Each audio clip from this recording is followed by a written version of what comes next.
ब्रह्मा के मानस पुत्र हुए महर्षि पुलस्त, जो रावण के दादाजी थे। वो पुलस्त ऋषि काशी में रहते थे, लेकिन काशी से अनन्य प्रेम करते थे। लेकिन वो कहते थे कि मेरी काशी में सब कुछ है, बस एक चीज नहीं। वो कहते थे मेरी काशी में काशी विश्वनाथ है, मेरी काशी में शक्तिपीठ अन्नपूर्णा है, मेरी काशी में सारा संसार पढ़ने आता है, मेरी काशी में भैरव पीठ है, काशी मुक्ति धाम है, सप्त मोक्षपुरियों में एक है, काशी में गंगा बहती है, बस काशी के पास कोई पर्वत नहीं है। तो मैं कहीं से सुंदर पर्वत लाकर अपनी काशी में विराजमान करूंगा।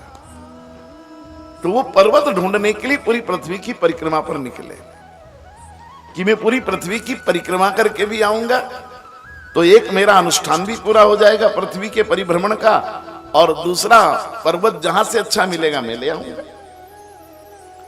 घूमते घूमते वे पहुंच गए उत्तराखंड में श्री द्रोणागिरी के पास। द्रोणागिरी ने प्रणाम किया कि आइए आइए महर्षि पुलस्त, ब्रह्मा के मानस पुत्र, परम तपोधन, मेरे घर आपका स्वागत है। और आवाज लगाई, बेटा बेटा गोवर्धन। गोवर्धन जी ने कहा पिताजी। बोले दौड़ कर आओ, आज अपने घर कितने बड़े महापुरुष संत आए। गोवर्धन जी आए, हाथ जोड़े, बोले पिताजी परिचय महापुरुष का। बोले बेटा ये ब्रह्मा के मानस पुत्र है, परम तपोधन ऋषि हैं, इनका नाम पुलस्त है, और ये पूरी पृथ्वी के परिभ्रमण पर निकले हैं।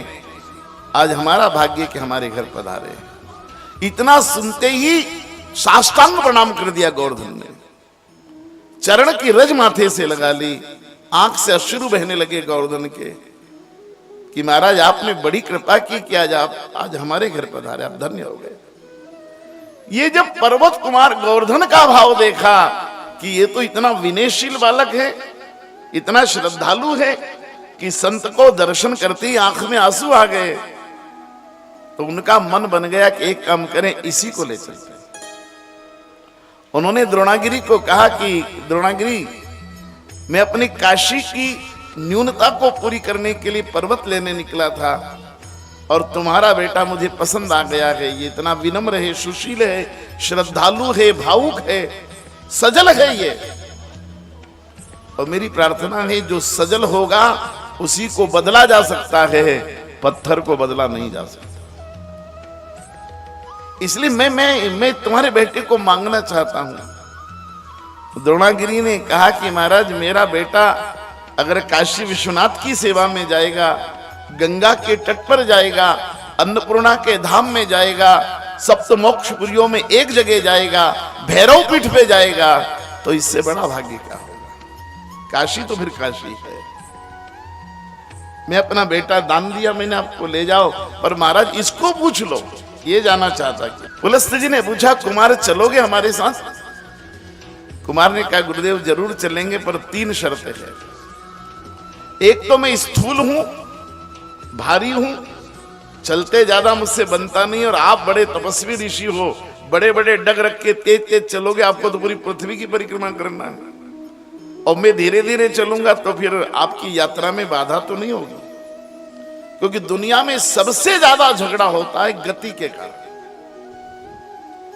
कोई का काम तेज करने का तरीका है, वो बहू से उतना तय होता नहीं है। दोपहर आ गई, रोटी नहीं बनी, वो चिल्ला चोट शुरू, गति के कारण। मंदिर गए, यात्रा में गए, पुरुष आगे निकल गया, पत्नी बेचारी पीछे रह गई। अब उसकी गलती थोड़ी, अब चूड़ी की दुकान बीच में आ जाए तो वो क्या करे यार, उसको तो रुकना, उसका जन्म सिद्ध अधिकार है, वो रुकेगी वहां। और आप कहते हो ट्रेन निकल जाएगी, अब ट्रेन निकले तो निकल जाए, दूसरी भी तो आएगी कल, क्या दूसरी नहीं आएगी क्या? ये गति के कारण बड़े संकट है। पिता जिस गति से विकास पुत्र का चाहता, पुत्र विकास करता नहीं उस गति से। ये मेरी प्रार्थना है, गति को संतुलित कीजिएगा। ये सर्वाधिक जो है डिफरेंस, इसी को हमारे यहाँ गति के अंतर को ही बहुत लोगों ने एज डिफरेंस कहा, पीढ़ी का अंतर कहा। तो कहा महाराज गति का संकट पड़ेगा, आप तेज चलोगे हम धीमे चलेंगे। बोले नहीं नहीं, तुम्हें पैदल चलना ही नहीं है, तुम्हें कंधे पे बिठा कर ले चलूंगा। खत्म, गति का मामला ही खत्म, तुम्हें कंधे पर बिठा के ले चलूंगा। बोले महाराज हिस्ट्री में मेरी बड़ी रुचि, इतिहास में, तो जिन जिन तीर्थों में जाएंगे उन तीर्थों का महत्व मुझे बताना पड़ेगा आपको। पुलिस ने कहा ये दुनिया मेरे सामने बनती बिगड़ती है, मैं सबका इतिहास जानता हूं, तुम्हें प्रत्येक तीर्थ का भूत भविष्य वर्तमान बताऊंगा बस अब तो। बोले गुरुदेव आखिरी शर्त। बोले क्या? बोले आप सबका महिमा वर्णन करेंगे और कोई तीर्थ हमें समझ में आ गया कि यही रुकना है तो वहीं रुकने दोगे कि काशी ले जाओगे? बोले कोई पसंद आ गया बीच में तो। बोले अच्छा तुम्हें अगर कोई पसंद आ जाए तो रुक जाना, नहीं तो काशी चलना, और काशी में भी मन नहीं लगे तो मैं फिर छोड़ जाऊंगा घर तुम्हारे पास, अब तो चलो।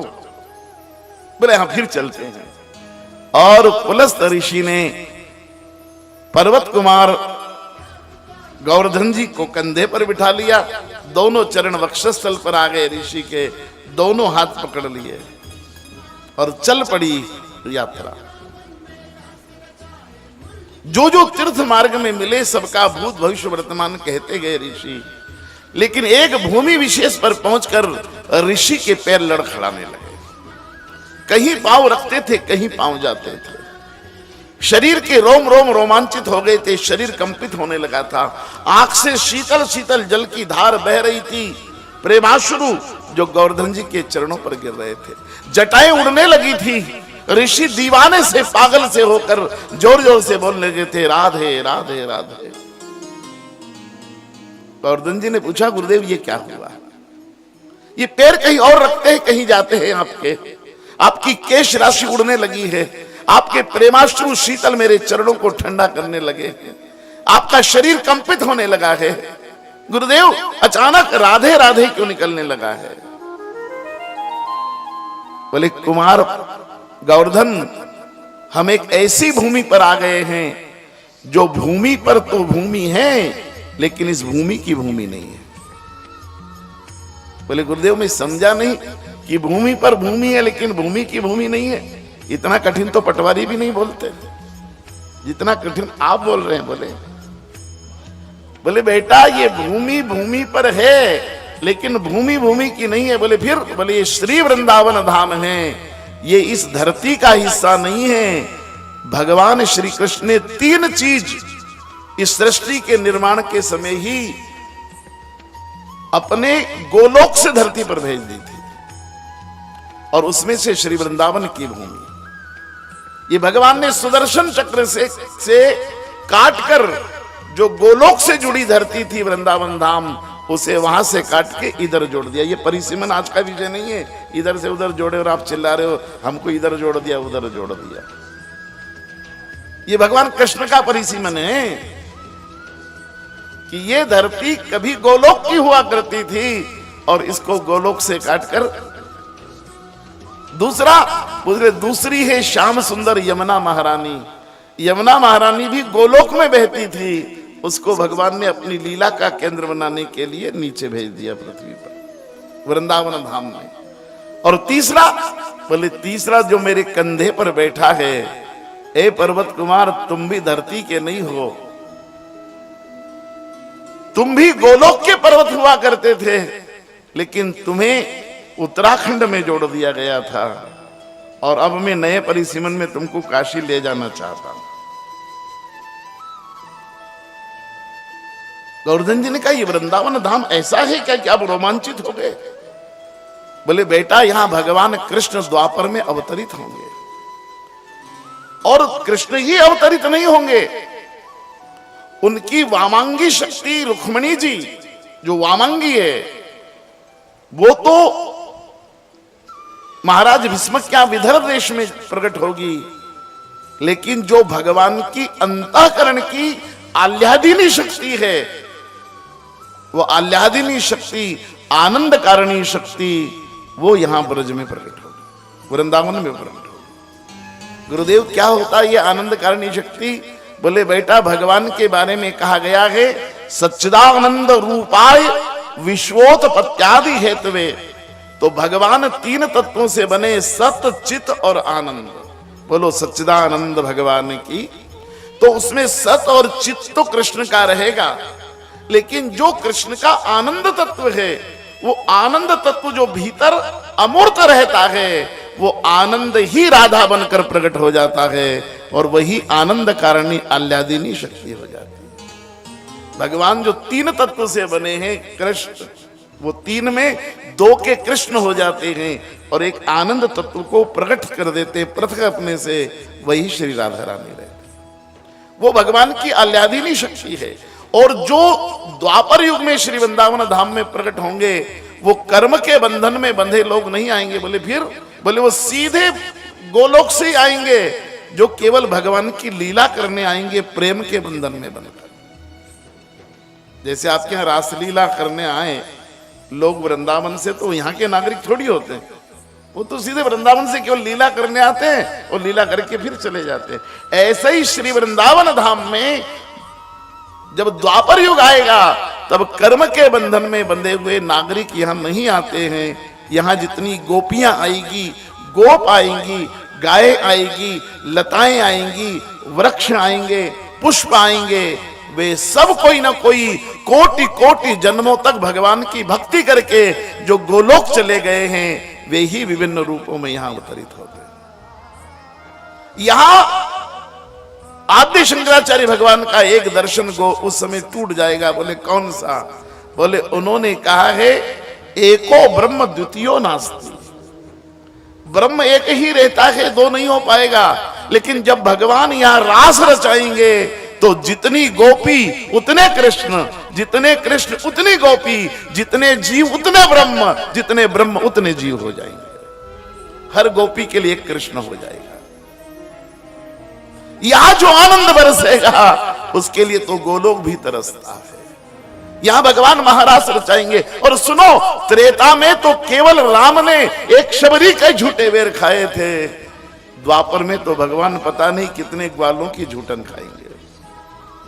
किसी भी ग्वाले की रोटी छीन लेंगे। ला तेरी माँ ने चटनी बनाई मुझे चखा, तेरी माँ ने भाजी बनाई, ला मुझे दे। एक एक के प्रेम में भगवान पता नहीं कितनों को निहाल कर देंगे, कृतकृत्य कर देंगे, अपने प्रेम से सरावार कर देंगे। यहां रास नहीं महारास होगा, लीला नहीं महालीला होगी, यह आनंद नहीं महाआनंद बरसेगा। सतयुग त्रेता कलयुग भी जिसके लिए तरसते हैं, वो केवल द्वापर में होगा। 3 लोक 14 भवन जिसके लिए तरसते, वो आनंद केवल वृंदावन में बरसेगा। इतना कुछ सुनते सुनते तो गोवर्धन जी खड़े हुए और कूद पड़े नीचे। पुलस्त ऋषि ने कहा ये क्या हुआ? बोले क्षमा करे गुरुदेव, बस अब यही रहेंगे। अब यहां से आगे जाने वाले। बोले क्या हुआ? बोले लाए तो आप ज्ञान की नगरी के लिए मुझे, लेकिन क्षमा करें, इस प्रेम की नगरी ने मुझे पकड़ लिया है। मैं आया तो ज्ञान के लिए निकला था, क्योंकि काशी ज्ञान का केंद्र है, लेकिन बीच का स्टेशन बड़ा महत्वपूर्ण है और ज्ञान के लिए निकले लोग अधिकांश यहीं उतर गए। आजकल मैं देख रहा हूं हमारे उज्जैन आने वाले बहुत लोग सीवर में उतर जाते हैं। हाँ, उतर जाते हैं सीवर में। मैं कभी कभी ट्रेन में देखता हूं, क्योंकि मेरा वो मार्ग ज्यादा है, तो लोग उतर जाते हैं बीच में। जब उनको पता लगता है कि यहाँ ये बड़ा विशेष धाम है, तो बोले हम जर्नी ब्रेक कर लेते हैं। तो ये जर्नी ब्रेक बहुत लोगों की हो जाती है। और इसलिए जो चले थे ज्ञान के लिए, वो प्रेम। और भागवत में ऐसा ही होता है। शुरू में भागवत में श्रोता आता है कि चलो पंडित जी 2 ज्ञान की बातें बताएंगे, सुन लेंगे, जिंदगी में काम आएगी। लेकिन भागवत अगर पूरी सुन ली तो ज्ञान तो पता नहीं कहां रहता है, आदमी भक्ति में डूब जाता है। भागवत में आता तो ज्ञान के लिए, लेकिन भक्ति के पायदान पर ही रुक जाता है, प्रेम में रीझ जाता है, भींग जाता है, सर्वबार हो जाता है। उन्होंने कहा गोवर्धन यहीं रुकोगे? बोले हाँ गुरुदेव रुकेंगे यहीं, आपसे प्रॉमिस हुआ था। बोले हाँ हम नहीं कहेंगे, लेकिन 6:15 बज गए, एक बात सुन लो। गोवर्धन जी ने कहा जल्दी जल्दी कहो गुरुदेव, 6:30 पे पूरा करना। तो कहा कि यहां इतने दिन रहोगे, अभी तो भगवान के आने में 40 लाख साल बाकी है। 40 लाख साल क्या करोगे तुम? तब गोवर्धन जी ने कहा एक ही काम करूंगा। बोले क्या? बोले केवल भगवान की प्रतीक्षा करूंगा। बोले वहां चलो, जब भगवान आएंगे तो 2-3 साल पहले तुमको छोड़ जाऊंगा यहां। बोले नहीं नहीं, मैं यही रहूंगा और मैं केवल एक ही काम करूंगा, 40 लाख साल केवल भगवान की प्रतीक्षा करूंगा। और प्रतीक्षा से बड़ा दुनिया में कोई पूजा नहीं है। केवल इंतजार, केवल इंतजार, केवल इंतजार, केवल प्रतीक्षा।